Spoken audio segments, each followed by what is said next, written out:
भारतीय communist party की स्थापना 26 दिसंबर 1925 को कानपुर में हुई थी। यह भारत की सबसे पुरानी कम्युनिस्ट पार्टी है। पार्टी की स्थापना के पीछे कई कारण थे, जिनमें शामिल हैं भारतीय समाज में बढ़ते हुए मजदूर वर्ग का संघर्ष। 19वीं और 20वीं सदी में भारत में औद्योगिकीकरण की शुरुआत के साथ भारतीय समाज में मजदूर वर्ग का संघर्ष बढ़ने लगा था। मजदूर वर्ग के शोषण और दमन के खिलाफ बढ़ते हुए विरोध के जवाब में कम्युनिस्ट विचारधारा का प्रसार हुआ। विश्वव्यापी कम्युनिस्ट आंदोलन का उदय 1917 में रूस की क्रांति के बाद दुनिया भर में कम्युनिस्ट आंदोलन का उदय हुआ। भारत में भी कई युवाओं ने रूसी क्रांति से प्रेरणा ली और कम्युनिस्ट विचारधारा को अपनाया। भारतीय राष्ट्रीय कांग्रेस में बढ़ते हुए असंतोष। भारतीय राष्ट्रीय कांग्रेस के नेतृत्व में भारत की स्वतंत्रता के आंदोलन में बढ़ते हुए असंतोष के कारण भी कई लोग कम्युनिस्ट विचारधारा की ओर आकर्षित हुए। भारतीय कम्युनिस्ट पार्टी की स्थापना के बाद पार्टी ने भारत में कई महत्वपूर्ण आंदोलन और अभियानों का नेतृत्व किया।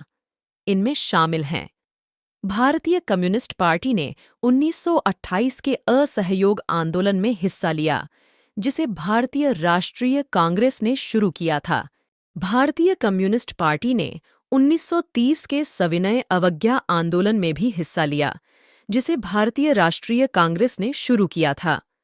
भारतीय कम्युनिस्ट पार्टी ने 1942 के भारत छोड़ो आंदोलन में भी हिस्सा लिया, जिसे भारतीय राष्ट्रीय कांग्रेस ने शुरू किया था।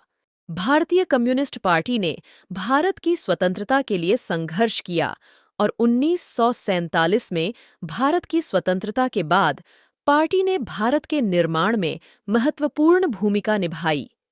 भारतीय कम्युनिस्ट पार्टी ने भारत में कई महत्वपूर्ण सामाजिक और आर्थिक परिवर्तनों के लिए भी अभियान चलाया है।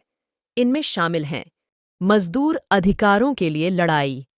भारतीय कम्युनिस्ट पार्टी ने भारत में मजदूर अधिकारों के लिए लड़ाई लड़ी है और इसने मजदूरों के लिए बेहतर वेतन, काम के घंटे और सुरक्षा के लिए काम किया है। भारतीय कम्युनिस्ट पार्टी ने भारत में किसान आंदोलन का नेतृत्व किया है और इसने किसानों के लिए बेहतर भूमि अधिकारों और कृषि सुधारों के लिए काम किया है। भारतीय कम्युनिस्ट पार्टी ने भारत में सामाजिक न्याय के लिए लड़ाई लड़ी है और इसने जातिवाद, सांप्रदायिकता और भेदभाव के खिलाफ काम किया है। भारतीय कम्युनिस्ट पार्टी ने भारत की राजनीतिक और सामाजिक जीवन में महत्वपूर्ण भूमिका निभाई है। पार्टी ने भारत में कई महत्वपूर्ण परिवर्तनों के लिए अभियान चलाया है और यह भारत के निर्माण में एक प्रमुख शक्ति रही है। भारतीय कम्युनिस्ट पार्टी के इतिहास में कई उतार चढ़ाव आए हैं।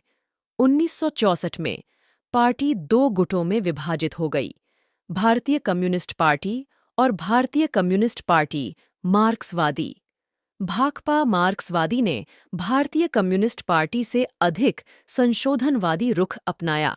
भारतीय कम्युनिस्ट पार्टी वर्तमान में भारत की एक प्रमुख राजनीतिक पार्टी है। पार्टी के पास लोकसभा में 4 सीटें हैं और राज्यसभा में 2 सीटें हैं। पार्टी के कई राज्यों और केंद्र शासित प्रदेशों में सरकारें हैं। भारतीय कम्युनिस्ट पार्टी भारत में एक महत्वपूर्ण राजनीतिक और सामाजिक शक्ति है। पार्टी भारत में लोकतंत्र, सामाजिक न्याय और आर्थिक विकास के लिए काम करती है।